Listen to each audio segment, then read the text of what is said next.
Pour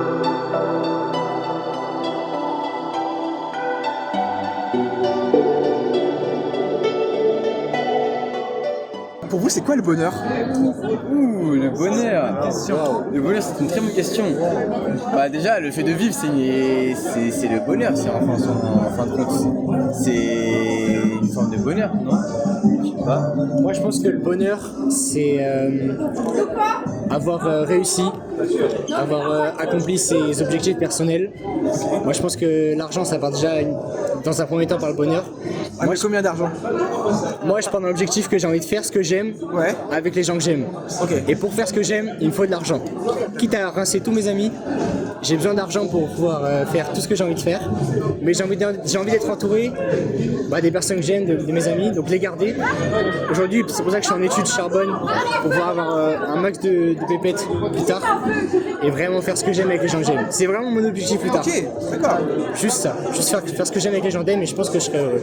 Mais du coup, pour toi, l'argent, c'est pas de l'argent pour arriver à ton objectif ou c'est un but en soi? Pas un but, un moyen. C'est un moyen. Parce qu'aujourd'hui, sans argent, c'est compliqué.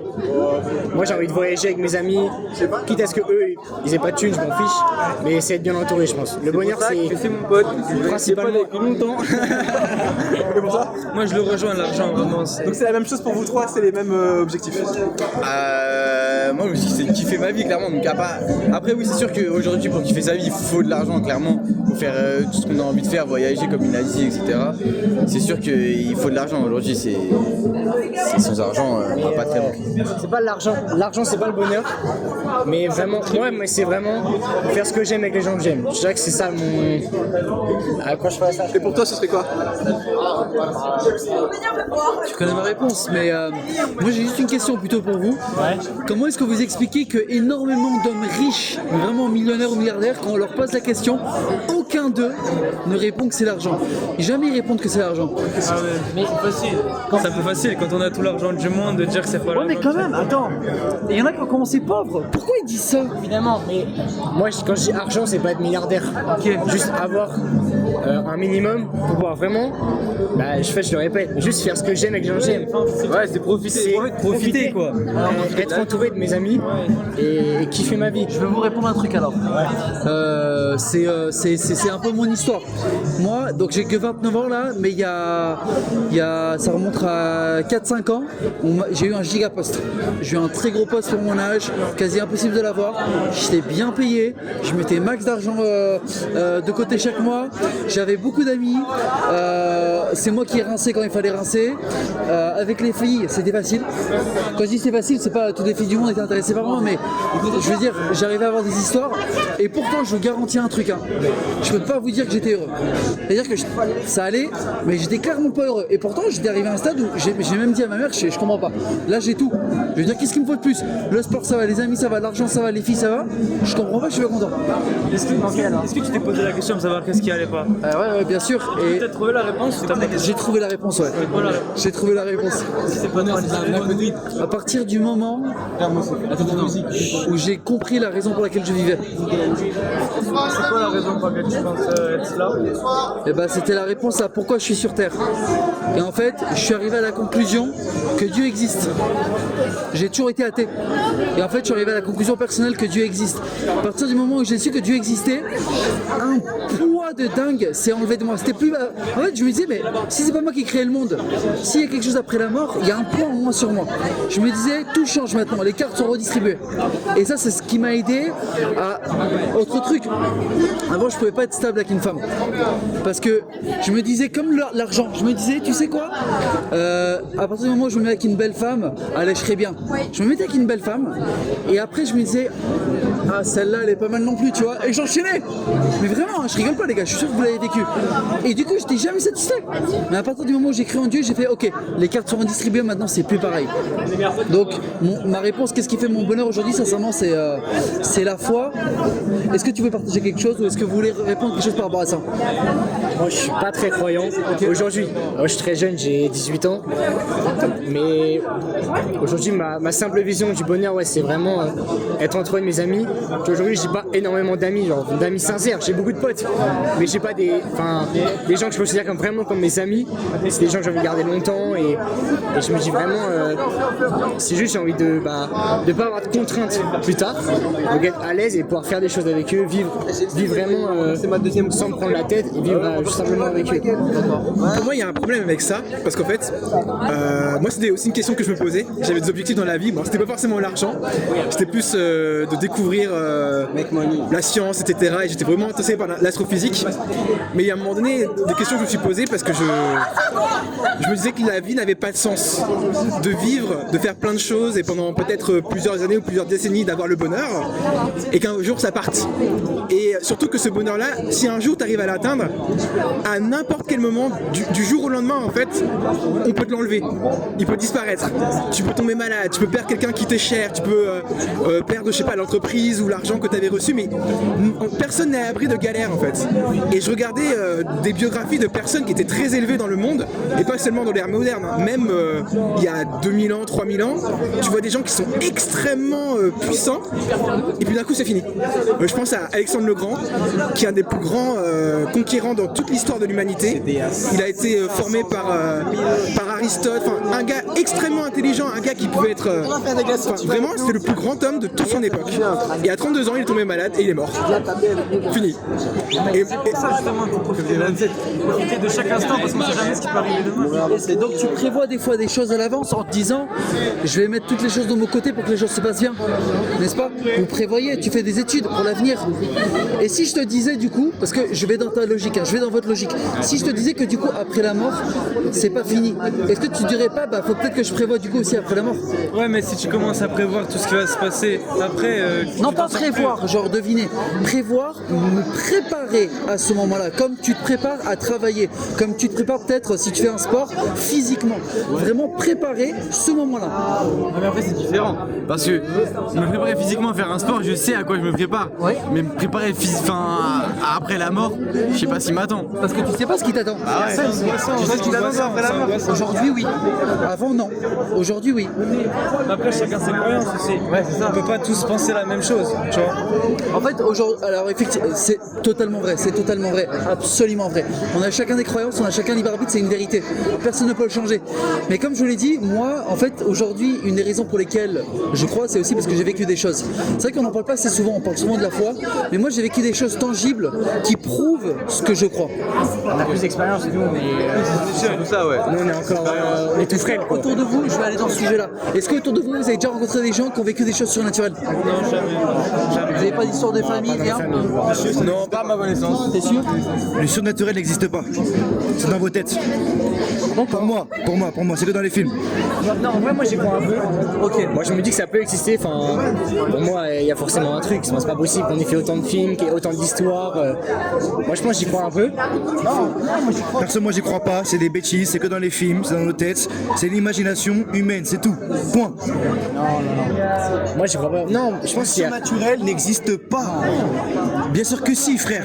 Bien sûr, je connais personne à qui c'est arrivé, mais il y a tellement de témoignages tellement profonds, tellement tu vois des vidéos sur internet des gens qui vraiment se sentent mal quand tu racontes ça, ils expriment vraiment leurs sentiments, leurs émotions.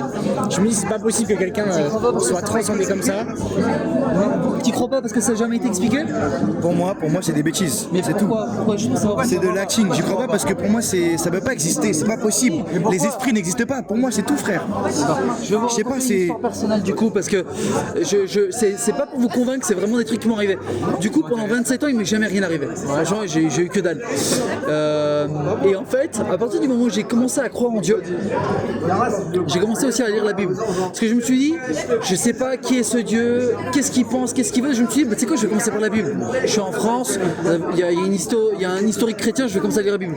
Et en fait quand je lisais la Bible, il y a des trucs de barjot quand même. Il y a donc ce fameux Jésus, il est venu sur terre, il chasse des démons, il guérit des malades, il fait des miracles et je le répète, il chasse des démons. Et je me dis ouais c'est un truc de barjot, ça me plaît pas ça, j'aime pas ça. Jusqu'à ce que moi personnellement, je vive des trucs avec ce qu'on appelle des mauvais esprits, des démons. Je vous donne un exemple très très clair. J'étais dans ma chambre, tranquille, je faisais rien du tout, je dormais. Et au milieu de la nuit, je suis réveillé parce que quelque chose m'attrape le pied. D'accord? Non, je rigole pas. Je vous le partage, c'est réel tout ça. Il y a quelque chose qui m'attrape le pied. Je me réveille. Ça y est, je suis réveillé. Le truc m'attrape le pied et me dit je suis là. Là, je vous raconte un infime truc de tout ce qui m'est arrivé. Et là, j'ai fait quoi? C'est quoi ce délire? Il y a un truc là dans ma chambre réellement qui est en train de me tenir le pied. Tu vois? Donc, maintenant, si je reprends ta logique, c'est soit je suis fou, ce qui est possible, hein. C'est un rêve. Pour moi, c'est un rêve. J'étais réveillé. C'est n'importe quoi. J'étais réveillé. Moi j'y crois. Non, j'étais réveillé. Et là, c'est un truc en même temps l'autre. Je ne l'ai pas vu. Ouais, comment tu dors que tu t'as attrapé le pied? Ça se trouve, c'est ton chat qui t'a attrapé le pied. Ça se trouve que quoi? C'est ton chat qui t'a attrapé J'ai le pied. pas d'animaux, j'étais tout seul à la maison. Après, quand on est seul, parfois. Ma femme, On se met sur le trottoir. alors là depuis je suis marié. Et en fait ma femme, elle par contre, elle vient d'un endroit religieux, elle, de base. Et elle, quand je l'ai rencontrée et que j'ai commencé à lui raconter ses histoires, elle a commencé à me raconter ses histoires, mais elle a vécu ça beaucoup plus tôt. Vous savez, dans les films, vous avez déjà vu des choses, par exemple, où les gens sont tirés sur leur lit. Elle l'a vécu personnellement. Donc c'est soit que j'arrive à la conclusion que ma femme me ment, ou qu'elle dit la vérité. Parce que pour le coup, elle se réveille en dehors de son lit, on la tire, au bout d'un moment, genre c'est pas un rêve, tu vois. Et moi, il m'est arrivé plein de trucs comme ça. Mais, ok, c'est flippant, mais sauf que la Bible m'explique ce que c'est et pourquoi ils le font. Et pourquoi, La Bible- pourquoi pas le Coran, pourquoi pas la Torah? Pourquoi la Bible? Est-ce que tu as lu les autres pour comparer et pour essayer de te faire ton propre choix? Alors la Torah du coup oui, parce qu'en fait l'Ancien Testament c'est le livre des Juifs. Donc oui je l'ai lu. Est-ce que j'ai lu le Coran? Non. Est-ce que j'ai mis mon nez dedans? Oui. Mais j'ai pas lu tout le Coran. Ça serait mentir. Tout comme j'ai pas lu encore tous les livres de la Bible, mais j'en ai lu une grande partie.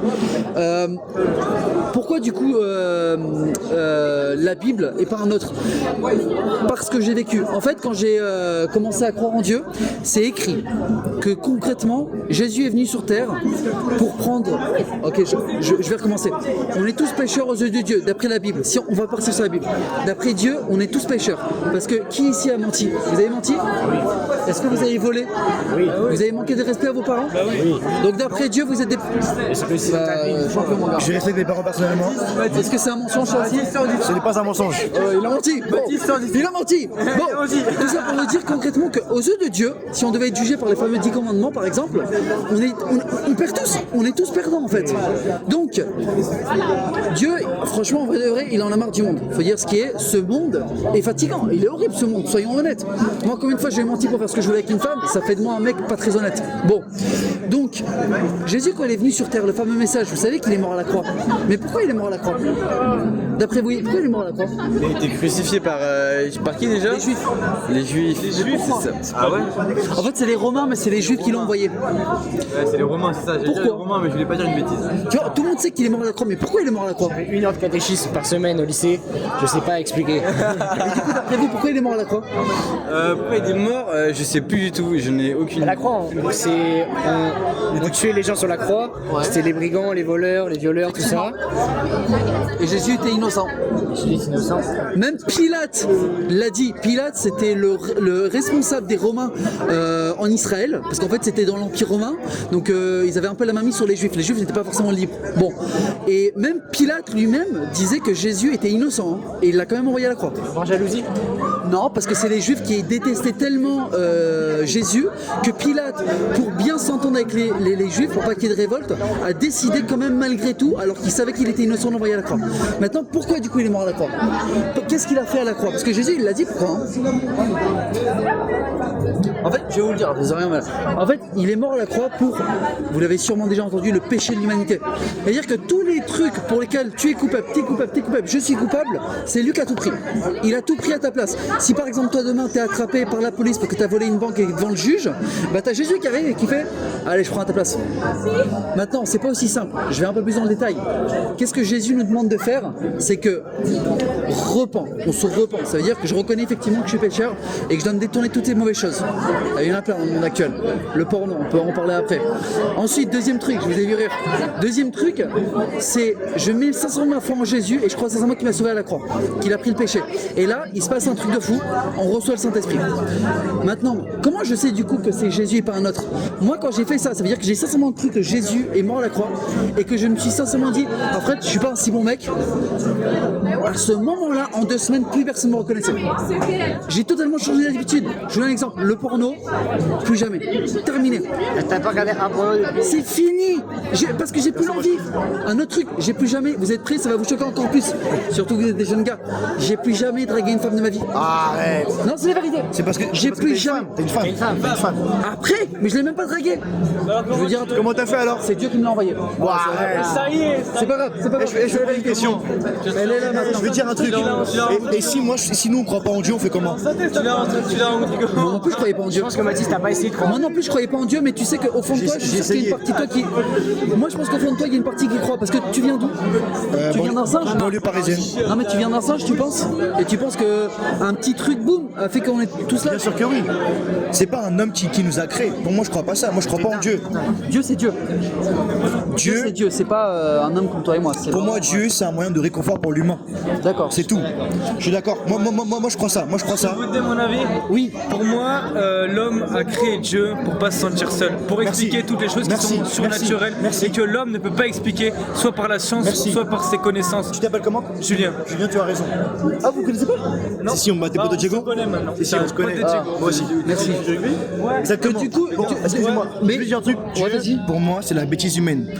C'est une création humaine. C'est une Création humaine, bêtise humaine. J'ai une question pour toi. C'est l'imagination de l'humain Parce que qui de base, a créé Dieu. C'était une secte qui a créé la religion chrétienne. C'était dans l'Empire romain, de base, ils croyaient en plein de dieux. Et il y a une secte qui ont créé le christianisme. Et de base, ils se faisaient tuer. Et après, ils ont commencé à évangéliser les gens. Non mais c'est pas une question d'avis là. Quand on a des textes, c'est pas des avis.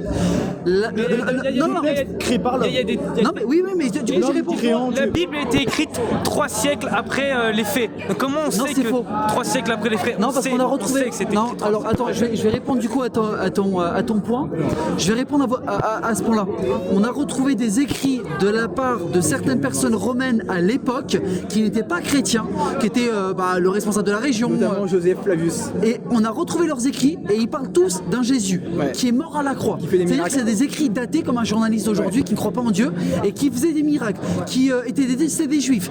Et ça veut dire que ces écrits-là, si je des vous faits, suis, en fait. on ne peut plus jamais avoir un cours d'histoire alors. Vous pouvez plus aller à l'école et me dire ah bah apparemment il y a eu Napoléon. Bah non, parce que vous croyez pas dans les textes. Et ça c'est des écrits et il y en a Tous les écrits qu'on a retrouvés qui disaient que Marie-Madeleine c'était une prostituée, tout ça, et qu'on essaie de les cacher, que l'église essaie de cacher. Qu'est-ce que vous en pensez de ça? Ça, c'est des apocryphes. Oui, tous les apôtres. Je sais pas. Il y a des choses qui ont été inventées après parce que justement ça. Mais qu'est-ce qu'on sait que.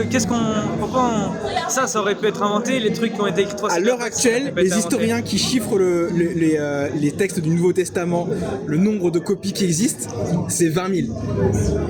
Il y a eu les manuscrits de la Mère Morte. Les manuscrits de la Mère Morte, ça a fait un tollé énorme, même au sein des athées, parce qu'en fait, ils se sont rendus compte, ils ont retrouvé, je crois que c'était un pêcheur dans la région de la Mère Morte qui a trouvé les manuscrits. Déjà, ils étaient extrêmement intacts. Ils étaient choqués d'avoir des textes aussi bien conservés, et surtout des textes collés avec ceux qui Le Nouveau étaient Testament. avec le Nouveau Testament. Et ils étaient choqués. mais non, c'est pas comme du par hasard. Après, c'est de la mauvaise foi de dire comme par hasard, ça colle avec Non, la Bible. Je vais dire un truc, faites des recherches par vous-même sur certains points. Exemple, je vais dire un truc qui va vous choquer. D'après vous, l'humanité, non la Terre, elle est vieille de combien d'années la Terre? Des milliards d'années. Des milliards? Ouais. D'accord, et toi? Ok. Ok. Dans les années 80, il y a des scientifiques qui ont pris des pierres d'un volcan. D'accord? Et quand ils ont pris les pierres de ce volcan, ils ont dit on va faire la même technique qu'on fait avec toutes les pierres. On va dater pour voir combien de millions de milliards d'années elles ont. Et ils les ont envoyés dans les 3 plus gros labos qui s'occupent de faire ça. C'est leur boulot, tu vois. Et il n'y a aucun des 3 labos qui a donné à ces pierres, du coup, qui sont apparues dans les années 80 par l'éruption du volcan.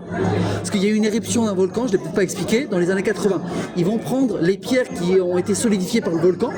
Donc elles ont été créées dans les années 80. Aucun des 3 labos a dit qu'elles avaient en dessous de 250 000 ans. Ça veut dire que d'après eux, elles avaient minimum 250 000 ans. Tous. Et en fait, c'était juste pour... La Terre a fait au moins 3 ou 4 milliards d'années. comment tu expliques du coup qu'une pierre qu'on a retrouvée dans les années 80, on dise qu'elle est 250 000 ans? C'est qu'une pierre parmi tant d'autres. Oui, mais c'est pour te montrer une chose, c'est qu'ils n'arrivent pas à les dater. Tout comme, je vais aller sur un autre sujet, qu'on descende du singe. Ils n'arrivent pas à le prouver non plus, parce que tous les squelettes qui ont été retrouvés, comme Lucie par exemple, ils n'ont pas les chaînons manquants. Ils n'ont pas la partie ici qui prouve que la colonne vertébrale était droite. Ils n'ont pas les pieds qui prouvent que les mains sont transformées en pieds, parce que les singes, ils ont comme des mains. Ils ont jamais trouvé. On n'a toujours pas trouvé. Et ça, c'est vrai. On n'a toujours pas trouvé. Mais du coup, tu fais quel lien avec le bonheur du coup? Parce que la question de base c'était le bonheur. C'est très important. Moi en fait j'ai compris une chose, c'est que ma vie aujourd'hui, c'est pas de courir après le bonheur. C'est pas de courir après le bonheur, c'est plus ma mission. C'est de vraiment servir Dieu. Mais servir Dieu m'amène au bonheur. Et je l'avais pas avant. Et avant j'ai fait comme toi tu disais, j'ai essayé de gagner bien, beaucoup, j'ai réussi. Ouais merci, vas-y. J'ai vraiment réussi dans les trucs sociétals. Franchement aux yeux des gens j'étais un gars qui réussissait, je te le dis honnêtement. Mais j'étais pas pour autant heureux. J'avais tout le temps des trucs qui me faisaient mal, j'étais jamais satisfait avec les femmes. C'était dur, franchement c'était dur. Donc le bonheur, pour moi c'est vraiment de comprendre pourquoi je suis sur Terre et de vivre pour Dieu. Et quand je dis vivre pour Dieu ça peut faire un peu flipper tu vois, mais c'est la seule chose qui m'a donné le bonheur. Après je peux comprendre parce que tu vois, j'ai grandi dans un lycée privé catholique. Toutes les semaines j'avais 1 heure de catéchisme, j'allais à la messe. Il y avait beaucoup d'intervenants qui venaient, qui nous parlaient un peu comme toi. Et on sentait vraiment qu'ils étaient épanouis, qu'ils kiffaient ce qu'ils faisaient. Après aujourd'hui tu vois, je suis jeune, j'ai 18 ans, je suis au lycée, j'ai beaucoup de conneries, je m'amuse avec mes amis. Mais je pense que j'ai une vision du bonheur qui est peut-être un peu petite par rapport à comment je la verrais dans 10-15 ans. Je pense qu'elle aura nettement évolué, peut-être plus recentrée sur la famille qui aujourd'hui est très concentrée sur famille, amis et beaucoup sur mes amis. Des fois je me rends compte que j'oublie un peu ma famille par rapport à mes amis et je me rends compte que c'est un peu grave tu vois, et c'est pour ça qu'en ce moment je fais beaucoup d'efforts avec ma famille, tout ça. Mais ouais, je pense qu'aujourd'hui beaucoup de jeunes de notre génération on oublie beaucoup le côté religion. On a moins cet attachement, surtout niveau catholicisme, je pense. Mais parce que tu l'as. En fait, tu dis, franchement, je dis pas ça pour te faire plaisir, tu utilises tout le temps les bons mots. Tu as dit religion. Moi, j'ai pas parlé de religion.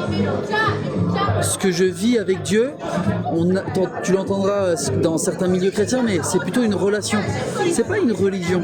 La différence, c'est qu'effectivement, la religion a fait des mauvaises choses, et surtout que toi qui as grandi dans un milieu catholique, je ne suis pas catholique. Et la raison pour laquelle je suis pas catholique, c'est parce que je crois même pas la même chose que catholique. Moi, je crois en la Bible. Aujourd'hui, le catholicisme, qui est donc la branche chrétienne la plus présente sur Terre, il croit en beaucoup de choses en lesquelles je crois pas. Il croit que pour faire plaisir à Dieu et pour être sauvé, il suffit de faire des bonnes choses. Il croit qu'il faut prier au saint. Il croit en l'autorité du pape. Moi, je ne crois pas en toutes ces choses. Et donc moi, la seule chose que je vis et que je partage, et je ne gagne rien de partager ça, c'est que j'ai rencontré Dieu, que j'ai réellement une relation personnelle avec lui, donc par la prière, par ce que tu veux, qui me parle à moi aussi, et que je le souhaite à tout le monde parce que je sais que c'est lui qui t'a créé. T'es pas né de poussière, de je sais pas quoi, ton papa c'est Dieu en fait. Voilà, c'est évident, hein, mais ton papa c'est Dieu. Donc c'est pour ça que je te le partage. Et là ce soir quand tu dormiras chez toi et que tu réfléchiras à tout ça, tu diras le gars il m'a partagé tout ça, il a rien gagné. Là je pourrais être avec ma femme et ma fille, hein, tu vois. Mais c'est sincèrement parce que j'ai aussi, j'ose espérer l'amour de Dieu en moi et que je veux sincèrement que tu connaisses Dieu. Je veux sincèrement que tu connaisses Dieu mon gars, sincèrement. C'est tout. Rappelle-moi, tu t'appelles comment? Louis. Louis, ok.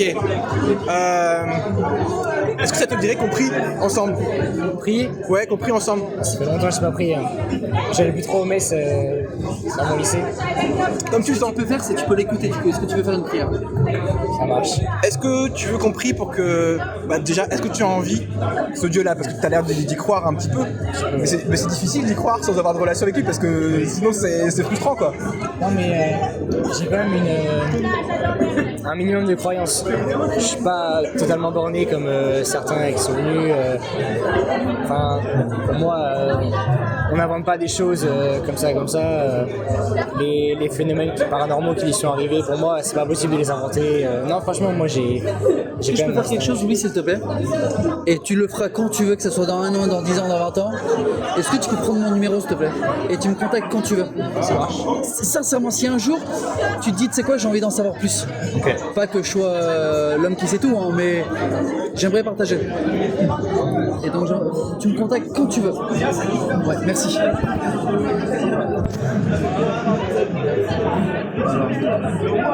Alors déjà j'ai mis Théo.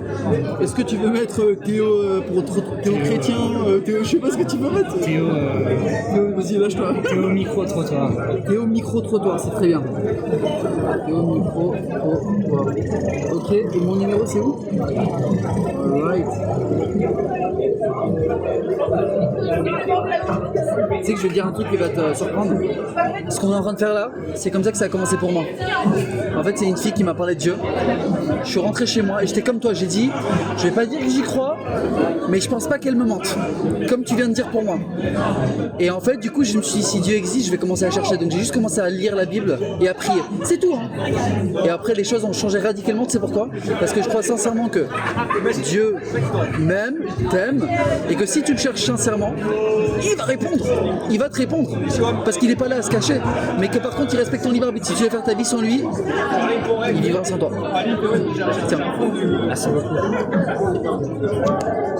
Bah, du coup, la prière qu'on peut faire, c'est, mais ça va être pour nous aussi, hein. Ouais. Parce qu'en fait, Jésus-Christ, c'est pas seulement il est venu nous sauver de l'enfer, etc.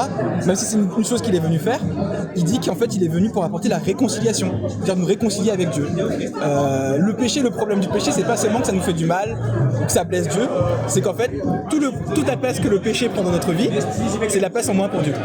Donc à chaque fois qu'on pêche, et en plus quand on pêche, après on culpabilise et on n'ose plus venir vers Dieu parce qu'on se dit ah maintenant comment Dieu peut m'aimer parce que j'ai fait tel mal, et en fait on s'éloigne de Dieu en fait. Et c'est pour ça que le péché est destructeur, parce que ça nous fait perdre de vue notre relation avec Dieu. Mais en fait il n'y a pas d'obstacle trop grand pour Dieu, et le sacrifice de Jésus-Christ il est tellement puissant que peu importe le mal qu'on peut faire, son sacrifice il est suffisant pour qu'on puisse parler à Dieu, et il nous répond et on communique avec lui et il nous montre ce qu'on doit faire, il nous montre comment il nous aime, il nous montre pourquoi on est sur terre, quel rôle on a, quelles sont les destinées qu'il a prévues pour nous, tout ça en fait, malgré le péché. Mais après, bien entendu, l'objectif, c'est en fait la repentance, c'est ça le processus, c'est pas de devenir parfait, parce qu'on ne devient pas parfait sur terre, c'est impossible. C'est juste, on accepte de le chercher, on accepte de le suivre et on se dit, bah, c'est plus nous qui décidons comment on doit vivre, lui il va nous montrer comment on doit vivre parce que lui c'est mieux que nous en fait. Et c'est un processus, c'est pas du jour au lendemain tout qui change, c'est progressivement, chaque fois il nous dit bon bah ça tu dois changer, c'est pas tout d'un coup parce que sinon c'est hyper démoralisant de voir à quel point on fait des erreurs, mais progressivement il nous fait avancer comme ça. Donc moi je pense que la prière qu'on peut faire ensemble c'est que il y ait cette réconciliation là entre toi et Dieu, et qu'il y a un début de relation avec lui, mais du coup ça passe aussi par cette étape là où toi-même bah, tu dois te dire bah, il faut que je change d'attitude pour que ma vie change et que ma relation avec Dieu elle change. T'es prêt à faire ça? Ouais, ça marche. Est-ce que tu veux prier ou est-ce que je prie et tu répètes ma prière? Je prie et je répète. Ok. Père de grâce. Tu répètes après moi? Ok, ça marche. Père de grâce. Père de grâce. Je te remercie pour cette journée. Je te remercie pour cette journée. Je te remercie de m'avoir créé. Je te remercie de m'avoir créé. Je te remercie pour le sacrifice de ton Fils. Je te remercie pour le sacrifice de ton Fils. Par lequel tu m'as donné la vie. Par lequel tu m'as donné la vie. Je sais que j'ai fait des erreurs par le passé. Je sais que j'ai fait des erreurs par le passé. Mais elles ne m'empêchent pas de venir à ta rencontre. Mais elles ne m'empêchent pas de venir à ta rencontre. Je renonce à tous mes objectifs qui sont pas de toi. Je renonce à tous mes objectifs qui ne sont pas de toi. Et j'accepte de recevoir la grâce de Jésus-Christ. Et j'accepte de te recevoir la grâce de Jésus-Christ. Je reconnais ce que tu as fait pour moi à la croix. Je reconnais ce que tu as fait pour moi à la croix. Et je te remercie pour ton sacrifice. Je te remercie pour ton sacrifice. Viens dans ma vie. Viens dans ma vie. Viens changer mon cœur. Viens changer mon cœur. Viens transformer ma vie. Viens transformer ma vie. Et viens renouveler ma relation avec toi. Et viens renouveler ma vie. Je te remercie pour tout ce que tu vas faire. Je te remercie pour tout ce que tu vas faire. Et je prie que tu me parles. Et je prie pour que tu me parles. Que tu touches mon cœur. Que tu touches mon cœur. Que tu me montres ton amour. Que tu me montres ton amour. Et que tu te révèles à moi. Que tu te révèles à moi. Merci Seigneur. Merci Seigneur. Amen. On a évangélisé ce soir, et je pense que l'une des raisons pour lesquelles on évangélise, et on pourra en citer plusieurs, c'est Parce qu'au final, la foi sans les œuvres est morte. Et pour ça, je voudrais citer dans Jacques, quand Jacques au chapitre 2 dit « De même aussi la foi, si elle n'est pas d'œuvre, est morte par elle-même. Mais si quelqu'un dira « Tu as la foi et moi j'ai des œuvres, montre-moi ta foi sans œuvre et moi par mes œuvres, je te montrerai ma foi. » Et en fait, effectivement, aujourd'hui, c'est bien d'avoir sa relation personnelle avec Dieu. C'est bien d'aller à l'église. C'est des choses essentielles et c'est même ce que Dieu demande. Mais on oublie très souvent que Jésus disait « Faites de toute nation des disciples ». Et au final, on a un peu du moment, voilà ce que j'ai vécu, hein, une relation avec Christ qui est un peu égocentrique.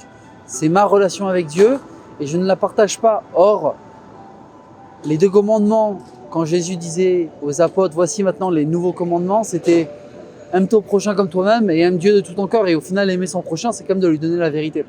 Donc voilà ce qui nous pousse en fait, en tout cas nous et ce groupe à aller dehors. Et la seule chose que je voudrais dire, c'est que c'est l'appel de tous. On est tous appelés à partager. C'est pas facile, mais Jésus a jamais dit que ce serait facile. Pour nous, c'est difficile, hein, franchement, de partager, d'aller voir des inconnus, etc. Et ce qu'il faut savoir du coup, et ça peut aider, c'est qu'en fait, c'est une lutte, je dirais, spirituelle, parce que la Bible nous rappelle bien que, et c'est Paul qui disait ça à Timothée, qu'on a un esprit de force, d'amour et de sagesse.